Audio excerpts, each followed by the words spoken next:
YB stays on your neck. Yo, my dons, make sure you hit that like button, comment, subscribe, and obviously hit the bell for notifications. So, Anthony, Cryptic Joshua is back indeedy.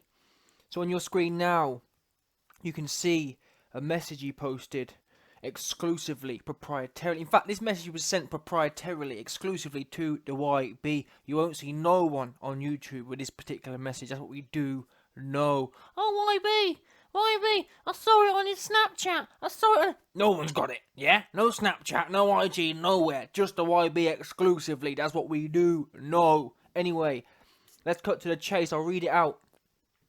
The most valuable thing in life is time. Once it's gone, you can't get it back. And I wasted a lot of time with people that don't value the time I've given to them. Time lost with my family I used on ungrateful people. Late night up and down the country. It's easy to say let it go, but to let it go means it will repeat itself and happen to someone else. Karma catches up with everyone. Now I'd love to know, for him to put, what's had to have gone on for someone like AJ to put this out publicly, because I've always thought to myself, I've always wondered why ultra famous people like AJ put messages like that out to the public. What do they want us to do with that? Does that make sense? I don't understand, and that's why I'm really intrigued to know.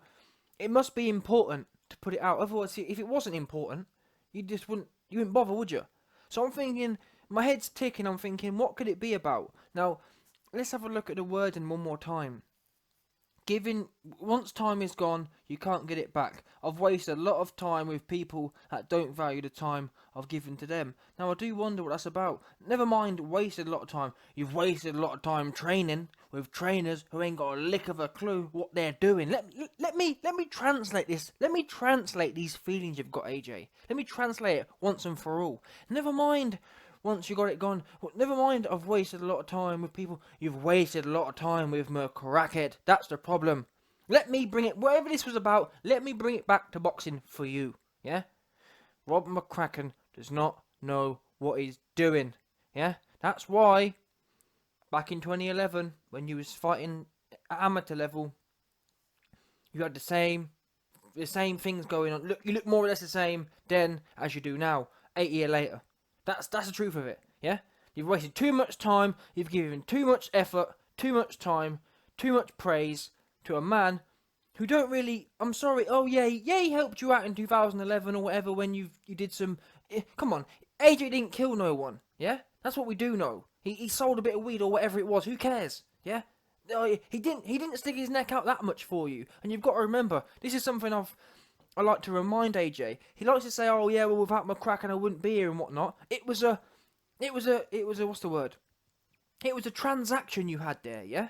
You were the most gifted. You were the most promising athlete. He didn't do you a favour. He didn't say, "You know what, AJ, you're no good, but I'll help you out. I'll take you to the Olympics." No, he sat there. The only reason he picked you, or the only reason he helped you out, was because you were a talented athlete. You did something for him. You won him a gold medal. Yeah? So let's not make out, oh, well, he really stuck his neck out for me. Because sticking his neck out, it's not hard to stick your neck out for a gold medalist, is it? It's not hard to say, well, this young lad could probably win me the gold medal. I'm going to put him on my team. That for me, ain't really sticking your neck out. That, in my opinion. Maybe other people think it is. I don't think it is. And besides, this is sport. Any crimes or whatever you did had nothing to do with sport anyway. Yeah? Nothing to do with it at all. Absolutely nada. So that there for me is probably is completely relevant to what he's written here. But let's cut back to boxing. Yeah, for me, McCracken he's not number one. He's massively technically flawed. But more importantly, that I actually question whether he does love AJ, because we've heard his comments about the whole concussion business. Yeah, well, I knew he was concussed, but I mean, he's shown he has no. He was never going to take AJ out of there. He got knocked down 4 times. My man was completely confused in the corners. At not one point did he didn't even say to AJ, if I see any more of this, or if you're not defending yourself, or if you're not listening to me, I'm going to throw the towel in. At not one point. So I'm thinking, what more did he need to see? oh yeah, well I need AJ to be laying spark out on the ground before I think about throwing the towel in or ending the fight. Yeah, and not only that, so he showed no remorse even after allowing AJ to keep getting hit in the head. He says, oh, he still thinks he did the right thing. Yeah, I'll do the same again. Still doesn't believe he made any mistakes. Still believe he's infallible. There's something about that man. I don't rate him. I don't know what it is. Not just because he's got not just because he hasn't got a clue about boxing, but also because something about him. He's just got too much ego for me. I always say this, but I'll say it again. For me, it comes down to like after June 1st, and AJ was the one taking the brunt of everything. Oh yeah, it was all me, all this sort of business. And not one point did McCracken think, you know what, my young lad is taking a lot of heat here. Let me put a statement out. You know what? AJ's taking a lot of heat. Yes, he was responsible in some areas. However, I need to take some of this responsibility too, as head trainer. Did he do that? No. Didn't say a peep. In fact, he actually came out and said, yeah, well, if AJ can implement the things I tell him, he'll win. If he doesn't, I'm not so sure. That's what he said in the Sky interview. I'd done it a few weeks ago. That's what he said. So it's almost as if he believes he's the god of boxing. As long as AJ listens to the god of boxing, he'll be alright. Now, if he doesn't, he won't be alright. Bro, you're limited. All you were saying in the corner was, keep your hands up, AJ. Keep your hands up, AJ. You ain't even taught him how to keep his hands up. If the God's honest truth, you haven't taught him that. You haven't. Because I've seen him many times in training with a leaky guard, with his hands down, with his hands not in the right position. So you can't even say, oh, well, he's schooled AJ in how to hold his hands properly. He hasn't. So even that advice is weak advice, because you haven't given him the training. All AJ's guard ever does is stick on the outside of his face. Hence why I've already pointed this out in videos recently, but AJ always gets caught down the pipe with straight shots because he only has one default guard. It's hands on the side of his face, which is no good. And Lennox Lewis recently talked about this. Lennox Lewis said before he got to Manny Stewart, he always used to keep his gloves on the side of his face. Manny Stewart taught him to not get hit square in the face by bringing your hands more centered. And that's something that AJ hasn't. So for Rob McCracken to say, "Oh well, you ain't," I'm sorry. There's a lot of low IQ people in boxing, in all sports. There's a lot of low IQ trainers in boxing, and that's the long and short of it. Yeah, McCracken, and this is something I also mentioned quite a few times recently, but I'm gonna say it again one more time. Listen, I think God has given AJ all of the attributes to become an all-time great: the genetics, the mindset. However, in my own life, I know there's been times in my own life. This is what I believe. Now I've got my faith goes to a certain place. I don't believe in any religion. I believe in God, but I'm not into all the indoctrination and whatnot. I believe in there's a God. I don't know his damn name. Let me put it this way, actually, just quickly. No one knows his name, yeah? It's not called this, it's not called that, it's a god. No one knows who it is. Unless you can tell me you've seen him and spoke to him, no one knows. There's no one religion. There is a god. No one knows his name, no one knows what he looks like, no one knows nothing, yeah? And that's what I believe in. There is a god. Ultimately, there is a god. There is something that made this. That's what I believe. Anyway, my point is, in my own life, I've had experiences where I believe God sets X amount up for you, but you've got to make the leap. Sometimes you've got to take a bit of a leap yourself. He ain't going to do it all for you. So my point is, with AJ, I believe he's been given all the tools, but if he wants to be naive or overly loyal or blindly loyal to McCracken, then that will be his destiny, yeah? If you choose to carry on blindly supporting something that clearly ain't working, or he isn't giving you skills, I'm not being funny, he's not. Yeah, if he was, if in 7 years you'd seen a general progression, I'd get it. There is no progression, AJ. I'm being deadly serious now. You've got away with it by having elite genetics. Yeah, I don't care what no one says. People can sit there and laugh at what I'm about to say now. AJ has an elite chin. That's the bottom line. Yeah, because Fury would have been knocked spark out by Ruiz. Wilder would have been knocked spark out by Ruiz. That's what we do know. Yeah, never mind no Luis Ortiz buzzing Wilder on 75-year-old legs. Ruiz would have knocked Wilder spark out if them shots were landing.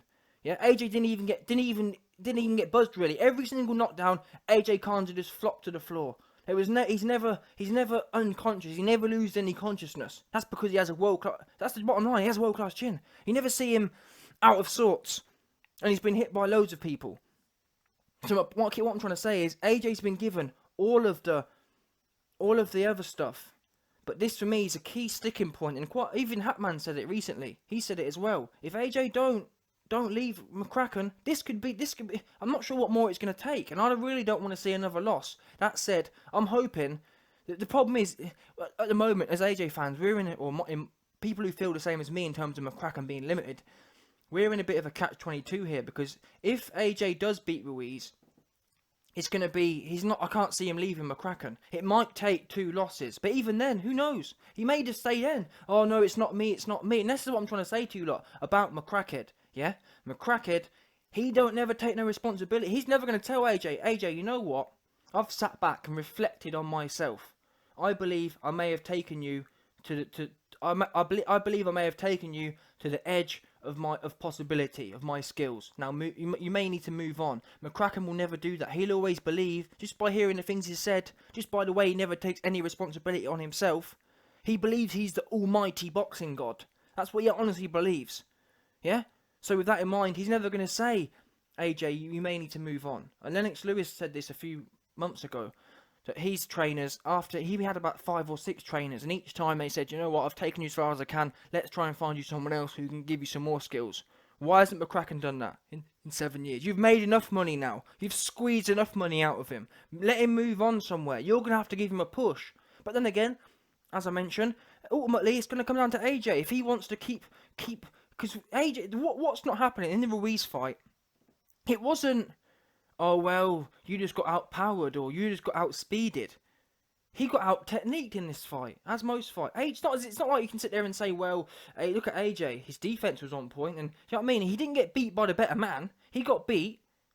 Number 1, concussion. There was some other weird stuff going on, which hasn't been confirmed. But number 2, there were big, gaping technical flaws, which have been there throughout AJ's career, that have not been fixed. His defense has always been skeptical. What's got him out of jail is his elite genetics, his elite power, his elite offense. That's what's got him out of jail. But once you get to this top level, it takes more than good genetics. You have to have the whole package. You have to have the technique, etc., etc. You have to have the defense.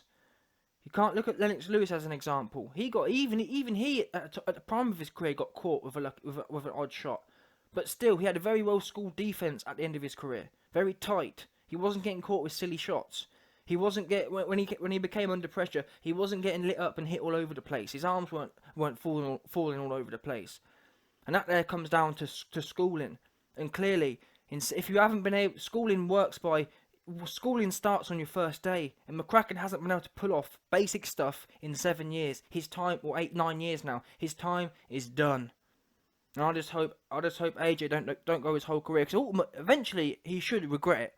He should end up, if he chooses to stay with McCracken blindly, he'll end up regretting it, in my opinion. Because this man, he ain't showed no progression. Anyway, back to this note business. Oh, being treated, see what you lot think. What do you think he's talking about? I don't think he was, as I mentioned, I actually don't think he was talking about boxing here. It seems like, well, it could be anyone, I guess. It could be anyone. But all it really says is he's wasted a lot of time putting in energy with people who don't give nothing back to himself. Wait there, time lost with family. Yeah, well, it's interesting. Late night up and down the country. So he spent a lot of time traveling with people, traveling around places. Maybe it's charity work. I don't know. It can't be charity work actually, because that wouldn't be someone being ungrateful, would it? The most valuable thing in life is time. Once it's gone, you can't get it back. And I wasted a lot of time with people that don't value the time I've given to them. Interesting. Anyway, I'll end the video there. Haven't got a clue about what the actual particulars are, but nonetheless, I'll put and listen, anytime there's an opportunity, even if it comes out of left field for me to put a dig into McCracken, I'll be doing it. Because even if he is a good trainer, you've had enough. Even if, let's say, for example, McCracken was the best trainer in the world. In 7 years, he should have endowed AJ with all of that knowledge already anyway. If you can't do it in 8 years, you ain't doing it anyway. So even if McCracken did have a wealth of knowledge, he should have put that into AJ. And even then, it should be time to move on. If you can't do it in 8 years, then you ain't doing it never. Now people could argue, well, AJ's the finished package, so why wouldn't he stay with? AJ's not the finished package. That's the point of it. He's not. If he had all the basics ticked off and was working on working on the higher level stuff, then yeah. But he's not. The basics aren't ticked off, and I've explained that in my videos recently. Anyway, Let me see what you got to think about what he's talking about here.